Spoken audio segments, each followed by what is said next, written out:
సాగు తలంపు, పుట్టిక తలంపు, నీకు ఎప్పుడన్నా సంతోషం వస్తా ఉంటుంది అది తలంపు, నీకు ఎప్పుడన్నా దుఃఖం వస్తూ ఉంటుంది అది తలంపు, మీకు సారు వస్తే సంతోషం, ఒకసారి మీలో మీరే పొంగిపోతూ ఉంటారు అది తలంపు, మీ పొంగిపోవడం తలంపు, మీరు కుంగిపోవడం తలంపు, మీకు అనుకూలమైన పరిస్థితులు ఒక రకంగా ఉంటారు, పరిస్థితులు వస్తే ప్రతికూలమైన పరిస్థితులు వస్తే ఒక రకంగా ఉంటారు.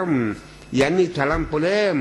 ఉన్న పదార్థం ఏంటో తప్పించి నువ్వు ఒక సుఖపడిన తలంపే, దుఃఖపడిన తలంపే, నువ్వు ధనవంతుని అనుకున్న తలంపే, నువ్వు పేదవాడు అనుకున్న తలంపే, అన్ని తలంపులే. Except truth, except Brahman, except reality, everything is created by the mind. నీ తలంపులని చెప్పడానికి ఇది చెప్పాడు ఎవరు? బుద్ధుడు.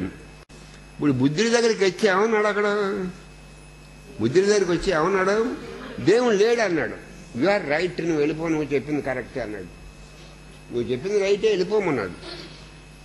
ఇంకో 10 రోజులకు ఇంకోడు వచ్చాడు. వాడే వచ్చామన్నాడు, దేవుడు ఉన్నాడని అన్నాడు. ఇది బాగుంది, ఇది రైటే, వెళ్ళిపో అన్నాడు.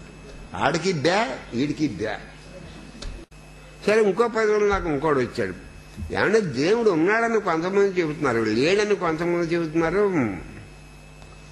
ఇంటికి ఉన్నాడా లేడా అన్నారు. బుద్ధుడిని ఏమన్నారు? ఉన్నాడా లేడా.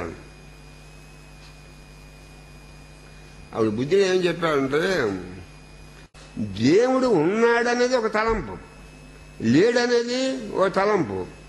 అప్పుడు దేవుడు ఉన్నాడా లేదని నీకు సందేహం రాదు. ఎక్కడైతే మూలతలం పేరు తన మూలంలో కలిసిపోయిందో అంత దూరం నువ్వు ప్రయాణం చేయగలిగి ఆ సద్వస్తువులో సత్యవస్తువులో నువ్వు ఐక్యమైనప్పుడు నీకు ఆ తలం పుట్టదు.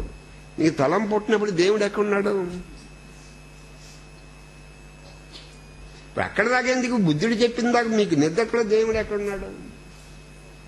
మీకు నిద్రలో దేవుడు ఉన్నాడా? నిద్రలో దేవుడు ఉన్నాడు. నిద్రలో bodiless, mindless, worldless and godless.